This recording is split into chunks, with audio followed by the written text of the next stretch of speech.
कभी जिसे देवभूमि कहा जाता था, जहाँ हर घाटी में जीवन था, हर गांव में रौनक थी, आज वही गांव वीरान हो रहे हैं। जहाँ बच्चों की किलकारियाँ गूंजा करती थी, आज बस सन्नाटा है। खेत सूने हैं, चौपाले खाली है और पुराने घरों पर बस वक्त की धूल जमी है। क्या यही है विकास की कीमत, या फिर यह है हमारे सिस्टम की सबसे बड़ी चूक? उत्तराखंड में जहाँ एक तरफ पर्यटन फल फूल रहा है, वहीं दूसरी तरफ गांव से लोग बेमिल जिंदगी की तलाश में शहरों की भीड़ में खो रहे हैं। ये सिर्फ आबादी का पलायन नहीं, यह है संस्कृति, परंपरा और पहचान का धीरे धीरे विलीन हो जाना। नमस्कार दोस्तों, मैं सुबोध गुसाई और आप देखना शुरू कर चुके हैं हिमालयन टॉक्स। आज की वीडियो में हम जानेंगे और समझेंगे उत्तराखंड के पलायन की वो कहानी जो सिर्फ आंकड़े नहीं, एक पूरा दर्द है। सबसे पहले हम सिंपल सी भाषा में समझते हैं कि पलायन होता क्या है। पलायन का मतलब होता है किसी जगह से स्थायी या अस्थायी यानी कि टेम्पररी या परमानेंट रूप से जीवन यापन के लिए दूसरी स्थान की ओर जाना। उत्तराखंड जैसे पर्वतीय राज्य में पलायन कोई नई बात नहीं है। यहाँ उत्तराखंड में पलायन सालों से होता आ रहा है, लेकिन अब ये उत्तराखंड की संस्कृति, उत्तराखंड के अस्तित्व के लिए एक संकट बन चुका है। पलायन के संकट को देखते हुए 2017 में तत्कालिक मुख्यमंत्री त्रिवेंद्र सिंह रावत जी ने मुख्यमंत्री की अध्यक्षता वाली उत्तराखंड पलायन आयोग का गठन किया और एस नेगी जी को इस आयोग का उपाध्यक्ष बनाया गया। कुछ समय बाद आयोग के नाम के साथ फेरबदल कर ग्राम्य विकास एवं पलायन आयोग कर दिया गया और जुलाई 2022 में मुख्यमंत्री पुष्कर सिंह धामी जी ने फिर से आयोग का नाम बदलकर पलायन निवारण आयोग कर दिया गया।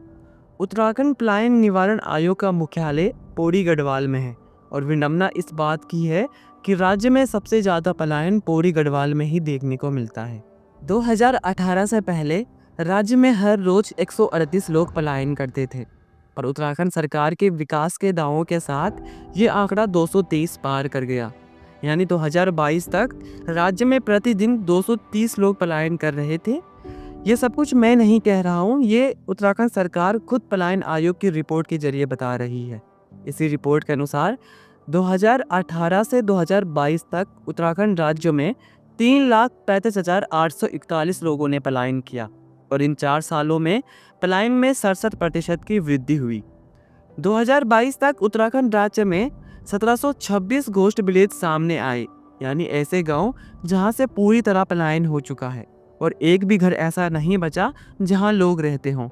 इस पलायन के संकट को देखते हुए ईटीवी भारत चैनल ने उत्तराखंड में आ अब लौट चले नाम से एक अभियान भी चलाया था। तो दोस्तों, अब आते हैं कारण पे।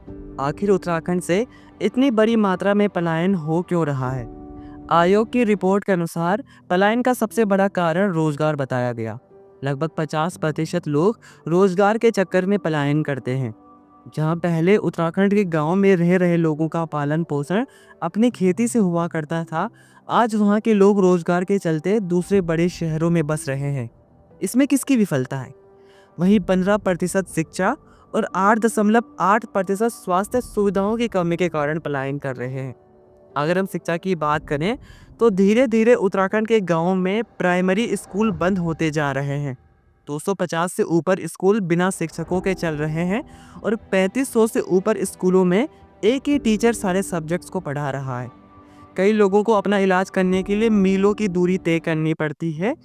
इन सब के बावजूद आम पहाड़ी जनता के पास पलायन के अलावा कोई दूसरा विकल्प बचता ही नहीं है। पलायन के चलते उत्तराखंड की संस्कृति बहुत बड़े खतरे में है। यहाँ की भाषाएं लोग धीरे धीरे खत्म करने पर लगे हैं। ऑब्वियस सी बात है कि लोग उत्तराखंड में रहकर अपने बच्चों को गढ़वाली, कुमाऊली या जोनवारी नहीं सिखाते, तो दूसरे स्टेट में या कहीं बड़े शहरों में जाकर तो वहाँ क्या ही सिखाएंगे। उत्तराखंड की कृषि भूमि बंजर होती जा रही है।